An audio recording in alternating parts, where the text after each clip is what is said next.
হায় রে গরম রে, বিছনায় পিঠ ঠেকান যায় না, পিঠ পুড়ে ওঠে। মনে হইতাছে বিছনার উপর আগুন ঢেলে দিছে। তার মধ্যে নাই কারেন্ট, ফ্যানও মরা মানুষের মতো ঝুলতেছে। আর কারেন্টের কথা কি কমু, কারেন্টও আজকাল আমার গার্লফ্রেন্ডের মতো হয়ে গেছে, এই আছে এই নাই। ও মারে, এই অসময়ে আবার পেটের মধ্যে মোচড় দিল। বিশেষ কক্ষে তো টেকাই যায় না, আর ট্যাঙ্কির পানি যে গরমের গরম, তল দেশে পানি ডাললেই সেট করে ওঠে। না, এই বিশেষ কাণ্ড উন্মুক্ত পরিবেশেই হারা নাকব। যাই জঙ্গল বিলা দৌড়াই। দোস্ত, তুই এরও কি কাম করলি? কি আর কর্ম বন্ধু, প্রকৃতির ডাকে সারা না দেয়া কি উপায় আছে?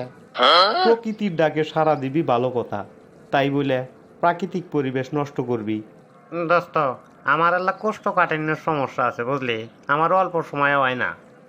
আর ছোট করে তো গরমের চোটে টেকাই যায় না, তার উপর টাঙ্কির পানি যে গরমের গরম বন্ধু, ওই গরম পানি ব্যবহার করতে করতে আমার আবার আমাশার ভাব ধরে গেছে। এই জন্যই দেখলাম প্রকৃতির ডাক, প্রাকৃতিক পরিবেশেই হারি। তোর বাড়ির চার মুড়া তো কোনো গাছ গাছালি নাই, এই জন্যই তো তোর বাড়িতে এত গরম। বাড়ির চার মুড়া গাছ না গাইবার পারস না, তাহলে তো বাড়িটা ঠান্ডা হয়ে যায়। আর কোনো বুদ্ধি পালি না তাই না, শেষমেশ আমাকে মারার বুদ্ধি দিতেছস। কে বন্ধু, তোকে মরার বুদ্ধি মুখে?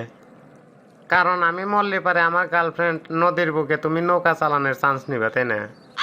ঘরের চায়ের মুড়াতে গাছ না গাই, আর জ্বরের সময় ডাল ভেঙে আমার চালের উপর পড়ুক, আর সেই চালের তলে পরে আমি চেগা মইরা থাকি তাই না? দেখ বন্ধু, তুই যেটু ভাবতেছোস একটু সম্পূর্ণই ভুল ধারণা। কারণ জ্বরের সময় এই গাছপালাই তোর ঘরবাড়ি রক্ষা করব। তুই ফেসবুকে দেখোস নাই সুন্দরবন কিভাবে আমাদের উপকূলীয় অঞ্চলগুলা রক্ষা করে? হন বন্ধু, পরিবেশের ভারসাম্য যদি রক্ষা করবার চাই, তাহলে গাছগাছালির কোনো বিকল্প নাই।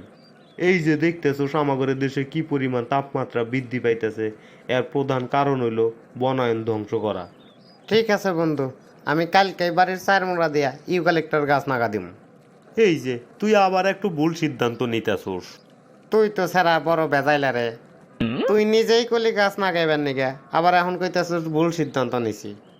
গাছ লাগাবি ঠিক আছে, কিন্তু ইউক্যালিপ্টাস গাছ লাগাবি কে? ইউক্যালিপ্টাস গাছ তো তাড়াতাড়ি বড় হবো, আর নদীক বিয়ে করার আগেই ওই গাছ কাইটে আমি খাট বানামো, এই জন্যই আমি ইউক্যালিপ্টাস গাছ নাগামো। আরে বন্ধু, ইউক্যালিপ্টাস গাছ তো পরিবেশের জন্য হুমকি। সবচেয়ে বুদ্ধিমানের কাম হইলো ফলের গাছ লাগানো, তাহলে পরিবেশের ভারসাম্য রক্ষা হইলো, তোর বাড়ি সারা বছর ফুলে ফলে বইরা থাকলো। ঠিক আছে বন্ধু, ঠিক আছে, আমি তাহলে ফলের গাছই নাগামো। দর্শক বন্ধুরা, ভিডিওটি ভালো লাগলে চ্যানেলটি সাবস্ক্রাইব করে পাশে থাকা বেল বাটনটি বাজিয়ে দিতে ভুলবেন না।